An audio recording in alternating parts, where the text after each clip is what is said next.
పాత్రికేయ మిత్రులందరికీ కూడా ముందుగా నమస్కారాలు తెలియజేసుకుంటూ ఈ సంవత్సరం సూపర్ ఎల్నినో దృష్ట్యా ఈవేళ భారతదేశమే కాదు ఈవేళ ప్రపంచమంతా కూడా కరువుతోటి భూగర్భ జలాలు అడుగంటినటువంటి స్థితిలో ముక్కడ నీళ్ల కోసం పరితపిస్తున్నటువంటి పరిస్థితులు నిత్యం మనందరం కూడా చూస్తూ ఉన్నాం.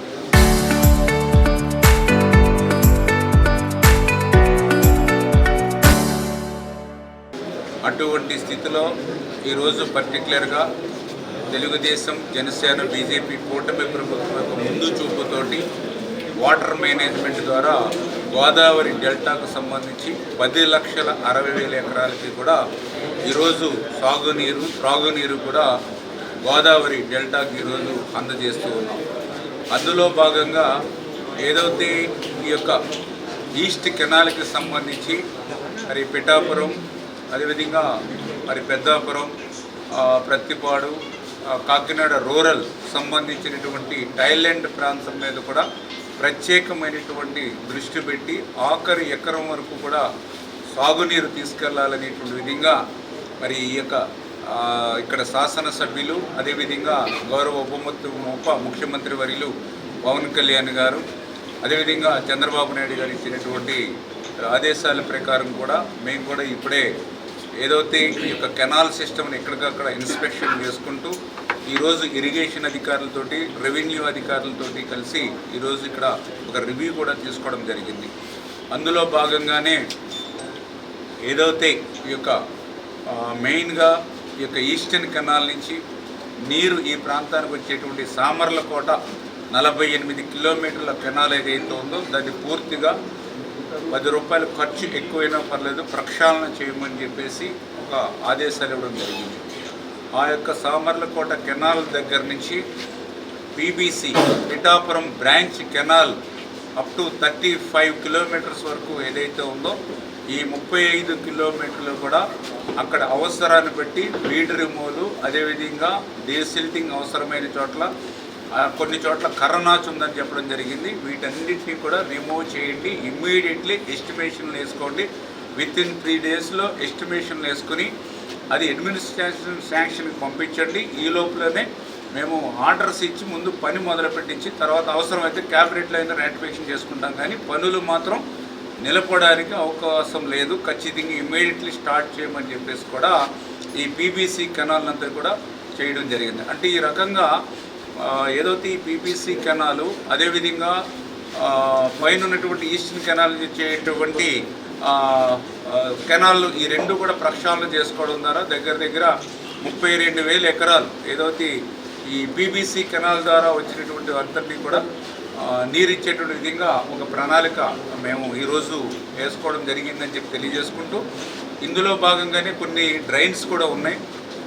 పిఠాపురం వైపు వెళ్ళేటువంటి డ్రైన్స్, అదేవిధంగా సామర్లకోట వైపేటువంటి డ్రైన్స్, అవి కూడా పూర్తిగా గతంలో ఎప్పుడూ కూడా వైండ్ వర్క్స్ పెట్టలేదని చెప్పారు. కానీ ఈ సంవత్సరం ఉన్నటువంటి ప్రత్యేకమైన పరిస్థితుల దృష్ట్యా ఆ డ్రైన్స్ని కూడా వైండ్ పెట్టి ప్రక్షాళన చేయండి అని చెప్పేసి కూడా ఆదేశాలు ఇవ్వడం జరిగింది.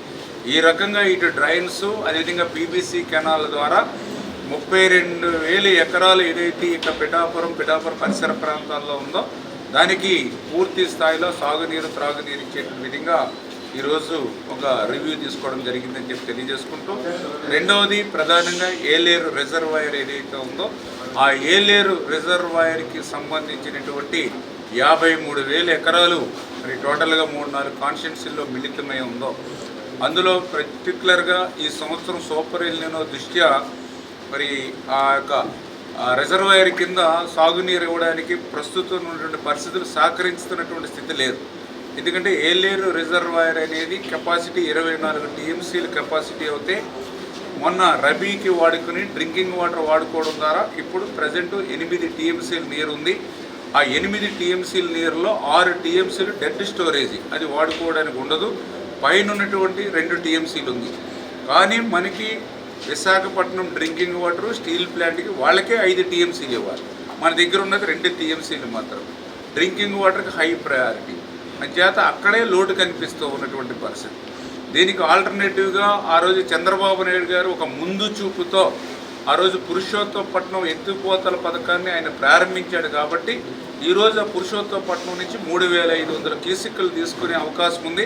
ఆ 3,500లో పుష్కరాకు ఎల్ఎంసీకి పోను ఒక 1,400 ఇక్కడ ఏలేరు రిజర్వాయర్కి లిఫ్ట్ చేసుకునే విధంగా మోటార్ను ఆన్ చేసాం. అంటే ఆ విధంగా ఏలేరు రిజర్వాయర్కి 1,000-1,200 ఇన్ఫ్లో ఈ యొక్క ఎత్తుపోతల పురుషోత్తపట్నం ద్వారా తీసుకుని ఆ నీటిని మళ్ళీ కిందకి విడుదల చేయమని ఏదైతే పవన్ కళ్యాణ్ గారు అదే ఇక్కడ స్థానిక రైతాంగం యొక్క కోరిక ప్రకారం నిర్ణయం తీసుకోవడం జరిగింది.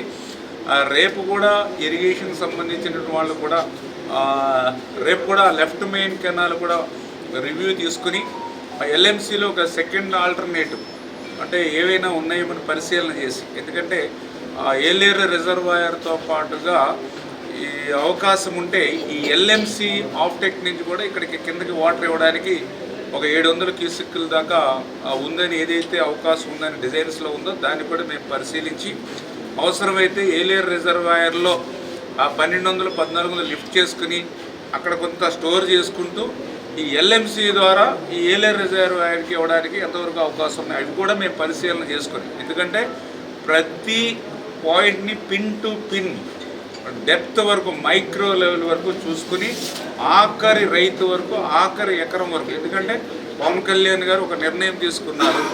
ఆయన తీసుకునేటువంటి నిర్ణయాన్ని చంద్రబాబు నాయుడు గారు సమర్థించి మాకు ఒక ఆదేశాలు ఇచ్చారు. కాబట్టి ఈ రకంగా 10 రూపాయలు ఖర్చు అయినా మాకు కష్టమైన ఇబ్బంది అయినా సరే వాళ్ళు ఇచ్చినటువంటి ఆదేశాలని 100కి 100% అమలు చేసేటువంటి విధంగా ఏ రకంగా మేము వాటర్ని తీసుకురావాలి అన్ని రకాలు కూడా మేము ప్రయత్నం చేస్తాము. అందుచేత ఏలేరు రిజర్వాయర్ నుంచి కూడా పూర్తి స్థాయిలో వాటర్ ఇవ్వాలని అంటే అక్కడ గోదావరిలో ఇన్ఫ్లో ఉండాలి. ఎందుకంటే గోదావరిలో కూడా గత 70 సంవత్సరాల చరిత్రలో ఎప్పుడూ లేనటువంటి విధంగా జూలైలో 8,000-10,000 క్యూసెక్కులు పడిపోయింది. ఇప్పుడంటే మళ్ళీ ఫ్లడ్ వస్తూ ఉంది. మళ్ళీ రేపు నెక్స్ట్ ఫోర్కాస్ట్ చూస్తూ ఉంటే మళ్ళీ ఒక 15 రోజుల్లో 10 రోజుల్లో పడిపోతుంది. మళ్ళీ అక్టోబర్ సెప్టెంబర్ వచ్చేటరికి మళ్ళీ 8,000-10,000 పడిపోతే మళ్ళీ లిఫ్ట్ చేసుకోవడానికి కూడా వాటర్ ఉండదు అక్కడ సూపర్ ఎల్నినో దృష్ట్యా. ఇటువంటి ప్రతిబంధకాలు చాలా ఉన్నాయి. అంచేత గోదావరిలో లిఫ్ట్ చేయడానికి లేకపోతే ఏలేరు రిజర్వాయర్కి లిఫ్ట్ చేయలేము. ఏలేరు రిజర్వాయర్లో లిఫ్ట్ చేయలేకపోతే మళ్ళీ మనకి వాటర్ వచ్చేటువంటి పరిస్థితి ఉండదు.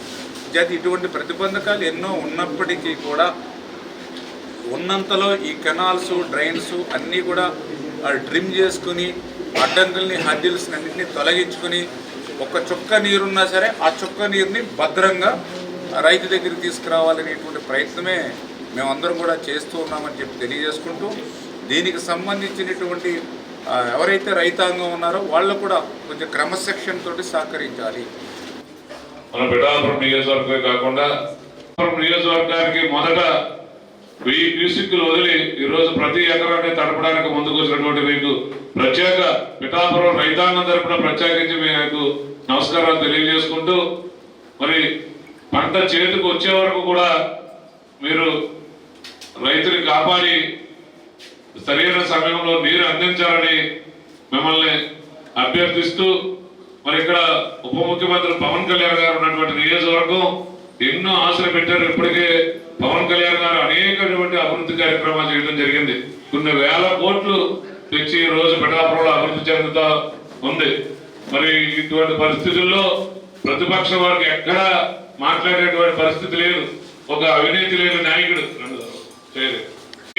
నీరు అందించినందుకు మరి రామానాయుడు గారు కూడా మన పిఠాపురం నియోజకవర్గ ప్రజలు రైతులు కూడా మీకు ఎప్పుడు కూడా మిమ్మల్ని గుర్తించుకుంటారనేటువంటిది ఈ సందర్భంగా తెలియజేసుకుంటూ, మరి ఆఖరి తడి వరకు కూడా మీరు పెద్ద పని చేసుకుని ఎంత కష్టమైన నిన్నే కూడా మీరు మాట్లాడారు. రైతాంగం కోసం 3 కోట్లు ఖర్చు అయినప్పటికీ కూడా ప్రభుత్వం భరించి మరి అవసరమైతే డెడ్ స్టోరేజ్ లో ఉన్నటువంటి నీటిని కూడా రైతుల కోసం ఇస్తారని మీరు చొరవ తీసుకున్నందుకు మీకు ప్రత్యేక నమస్కారాలు ధన్యవాదాలు తెలియజేసుకుంటూ, ఈ పిఠాపురం నియోజకవర్గ రైతులు ఆందోళన చెందిన దానికి గౌరవ మన శాసనసభ్యులు అలాగే ఇరిగేషన్ శాఖ మంత్రులతోటి రామానాయుడు గారితో మాట్లాడి ముఖ్యమంత్రి గారితో మాట్లాడి కూటమి ప్రభుత్వం ఈ రోజున ప్రజల పట్ల రైతుల పట్ల ఏ రకంగా స్పందించాలో ఆ రకంగా ఈ రోజున వాటర్ సమృద్ధిగా లేకపోయినా ఒక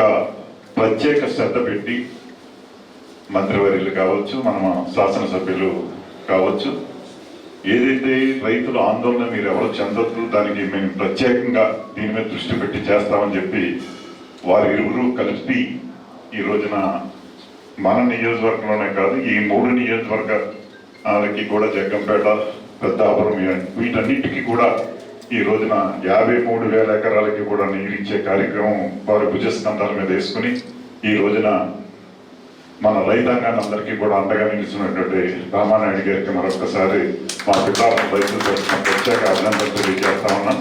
అలాగే బిందులు తీటి నీళ్ల కోసం మహిళలు సైతం రోడ్ల మీదకి వచ్చి మరి నీళ్లు తీసుకెళ్తున్న పరిస్థితి మనం చూస్తూ ఉన్నాం. వర్షాలు చూస్తే కోపర్ నీళ్ళలో ప్రభావంతో పర్టికులర్గా మనం గోదావరి జిల్లాలో కూడా మనం చూస్తూ ఉన్న ఏ రకంగా ఉందని ఈ 2-3 రోజుల నుంచి కొద్దిగా వర్షాలు ఉన్నాయి తప్ప లాస్ట్ 2 months చూస్తే దగ్గర 69% మైనస్ ఉంది వర్షపాతం మన గోదావరి జిల్లాలో.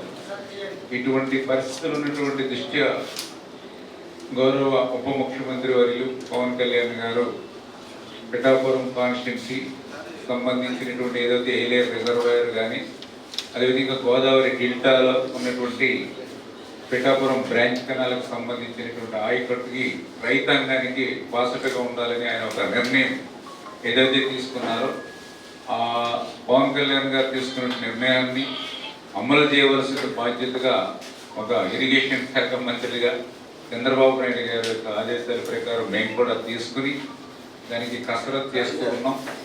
ఎందుకంటే వాస్తవ పరిస్థితులన్నీ కూడా మీ అందరికీ తెలుసు. గోదావరిలో ఇప్పటి వరకు 70 సంవత్సరాలు ఎక్కువ చూడని విధంగా లోటు వస్తూ ఉందంటే మన జూలై నెలలో కూడా 8,000 ఇంట్లో పడిపోయినటువంటి పరిస్థితి. ఎప్పుడు కూడా 2 లక్షలు 3 లక్షలు జూలై నెలలో వచ్చేటువంటి గోదావరి ఇంట్లో 6,000 8,000 కూడా తగ్గిపోయినటువంటి పరిస్థితి.